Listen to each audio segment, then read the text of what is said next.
Hello, I'm Lee and I'm the lead 3D artist. I guess it depends on the artist. So in my case, a 3D artist, we deal with the world itself. So it can either be making the assets for the world or building the world out itself. But there are 2D artists that would concept that. Taking trees, for example, there's so many different ways of making them. There could be thousands of polys. There's different ways of making them. So in our game currently, the big conversation is nanite versus lots. And this can range from millions of triangles to thousands of triangles. And there's always a balance along with the type of materials, how they interact with the world and how they move with the world.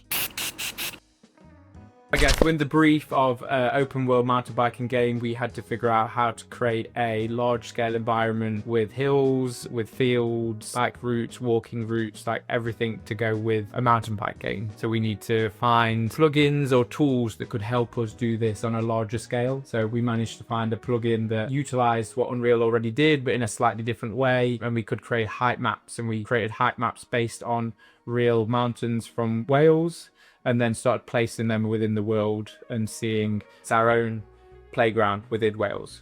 So it's based on the topography of there, but not a copy of. Yeah, so it's trying to use some of their key, most famous places, but kind of mash them together, put them on top of each other, and kind of create our own world with that for the best experience. So you've got a landscape, you've got hillsides, you've got something that we can ride our character down, but then what? Like what do you put on top of that? Once we've got the landscape, we now need to think of how it looks and what the textures would be on there. And a lot of the ways we do that is potentially some sort of auto material or using the height information from the landscape we've made to then generate the textures and the different biomes that we want. And along with art director concept help, we're mapping out the elevations of this landscape and what biomes should be spawned at the highest peak down to the lowest elevation, and constantly playing around with that. This is a lot of back and forth between a lot of disciplines. So code, obviously making the bike ride correctly. We've got level design, building out tracks and playing the game, trying to make a trail feel as good as possible.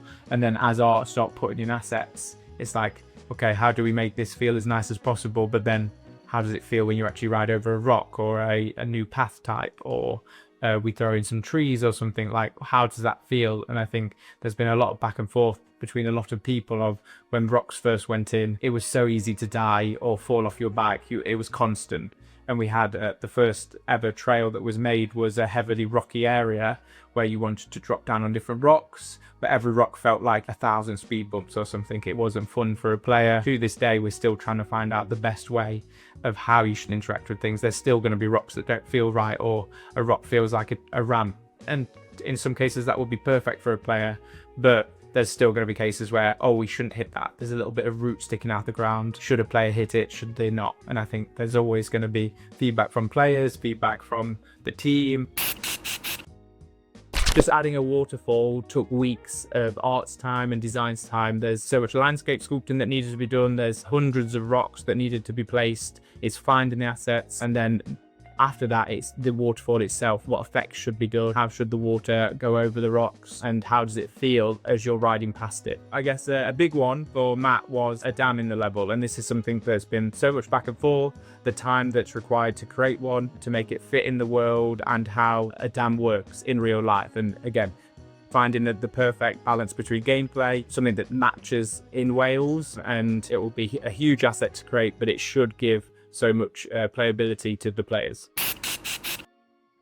It's quite hard to pick, covering so much of it. There's a lot of really nice areas, but I think one of the biggest ones that have gone in is the waterfall area. This is close to a trail and a TCF that the players can find. I've worked with a fellow environment artist who did a lot of that, but trying to build it all out to look as nice as possible, and also take into account some of the reference we got from Hardline when a group of us went to visit and watch Matt train for Hardline a few days before the main event, and also see the ravine drop. Is it ravine jump? River gap. River gap, sorry. Yeah, but it really is based on that, isn't it? Yeah, so I guess it was really good to go down and see where Matt had actually jumped, and to see the kind of layout, to see how big these jumps can be and what they could jump over. A lot of people, I guess, just see the final product and just see a open world full of trees, flowers, everything moving, everything just working. And I guess From behind the scenes, my job is to make sure the assets that we're using are correct. They're not millions of polys, that the programmers aren't shouting down our neck that everything's making the game go too slow. So my job is build or find assets that build out this world. So from the multiple trees that we use, should we use photogrammetry, should we use nanite, should we use LODs, and then bring it all together. So a lot of my work is, does this work for the game? Does it look the best it can, but can it also perform? Because my job is making everyone happy. So level design have the right assets to use. Programmers are happy that the game's running to the right performance for the right spec of PC. And then from an art side, we have to hit a certain quality. So do these assets, textures look right at the right resolution? Or are poly counts too high, too low, and not realistic enough? And then there's a whole process of, okay, what should a biome look like? Should it be this type of tree? So should we use conifers? Should we use oak trees? Where should they be used? Also, when we build a trail, what kind of assets should be along the side, like overgrown grass, nettles? All of this needs to be one source or created and then placed in a authentic way. I think the exciting thing is to see where it was to where it is now, and to see where it could be.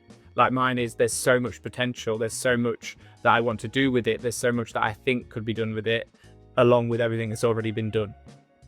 So yes, I'm excited, but I want to push it. That is your answer.